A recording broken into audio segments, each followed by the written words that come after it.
Where's Eskrima Joe? And just bring another calling video to you. Professor Eric's behind the camera today. What's up, guys? Otherwise, we have no cameraman yet in our quarantine bubble.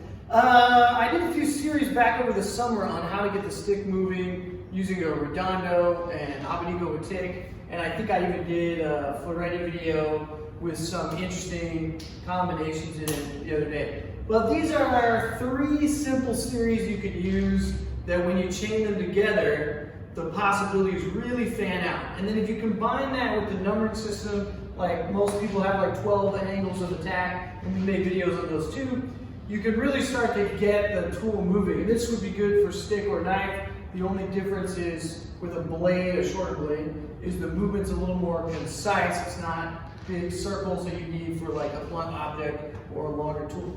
Okay, so the first one we're going to do is called tres personas. So tres personas is a center line batik, so it's palm up, and I'm just aiming at the front of the face, top of the head, and then a backhand and a forehand. Okay, and this is a really good time to kind of go over different shapes you have in striking. So when I would tick, I can do a figure 8 down or a lop tick, and see I slash through the target all the way through the stroke of the motion. Okay, so we tick, slash, slash. Then you could batik each motion, so we call that a V, because there's a V in the middle. Then you have what's called like the letter Y, so you would tick, you do a short motion and a long slash. You see, that looks like the letter Y. Okay, then you have reverse Y, where you slash the first motion and you would tick the third one. The way I first learned this was the original Y, would tick and hit, because you can start to get like quite a bit of speed out of it that way. But if it was really heavy, like maybe you only have a piece of hardwood, or you got some garden tools out, like your rake or whatever, it's really heavy, it might even just roll through, so they could all be slashes. So would tick, letter Y, reverse Y, slash through the last 2, and slash through everything. Okay? So you can review that, but the main principle is center, backhand, forehand. Okay? Combination number 2 is what's known as the Kawaiian. So you can start with a forehand that's open or a redondo forehand from a closed position. So forehand, backhand down, uppercut, redondo. So see, now I'm already on the close side. So I can redondo, backhand down, uppercut, redondo. If you want to reset, just do a horizontal slash. And now I can start with the forehand again, natural, uppercut, redondo. See, slash, 1, 2, 3, 4, or just right from there, 1, 2, 3, 4. See the redondo, 1, 2, 3. I'm already on this closed guard position, so anytime you want to go back to number 1, there it is. With tick, that's the tres personas. Some people call it key lot. Key lot means triangle, because you're hitting like 3 points. Could be head, shoulder, shoulder, or whatever. Head, hand, head. Doesn't matter. Okay? And I go back into the next combination.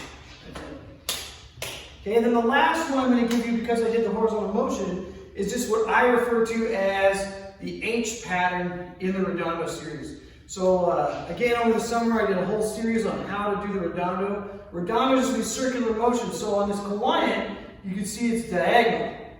It's going around my body from the backhand side to the forehand side. But it could be vertical this way. It could be horizontal at any elevation, diagonal at any elevation. It could be reverse uppercut this way, vertical uppercut this way. It could go the opposite direction diagonally. So if you think about like an asterisk, right? Those lines, they all function while you're doing the redondo as well. So the simple H pattern is just a vertical redondo, a slash, and another vertical line. So I go vertical, horizontal, vertical, horizontal, vertical. That's it. So anytime you're on the forehand side, you could go back to that Kawaiian. Oh, there's tres personas. Oh, back to the Kawaiian with the redondo. Oh, back to the H pattern. Okay, and you'll see that I'm moving my left hand. And the reason that you do that is because in fighting, that hand is always got to be available to be able to check and monitor the limbs of the opponent, to hit, to clear things out of the way, to defend, all kinds of stuff. So I'm not even breaking away from these patterns, right? I'll try to stay on track. But again, if I start to add the Ferretti, go back into the Redondo series, back into Tres Personas, Ferretti that one, horizontal, back into Redondo. You can start to add some simple walking footwork, or you can go into like triangle footwork, whatever you want. Forward, see that time I roll through, Redondo, cross step, whatever you want, that's it. So just by taking a couple simple structures, they're only 3 or 4 beats, you can really get a ton of variety out of your striking. Because a lot of times people stay on the numbering system a little too long. It's good to get the form down, but it's really rigid, right? You're like 1, 2, 3, 4, 5, 6, 7, 8, 9, 10, 11, 12, 13, 14, whatever your system is. If you just do that pattern, that's not combative, because I'm not going to spar somebody and go 1, 2, 3, 4, 5, 6. It's never going to come out in order like that. So you want to start mingling. Maybe you go 1 and 2, 3 and 4, oh, back to the Redondo series. So shortcut it, Tres Personas. Oh, maybe I just go like 2 and 9, 8 and 10, forehand, oh, back to Redondo, back to the Hawaiian.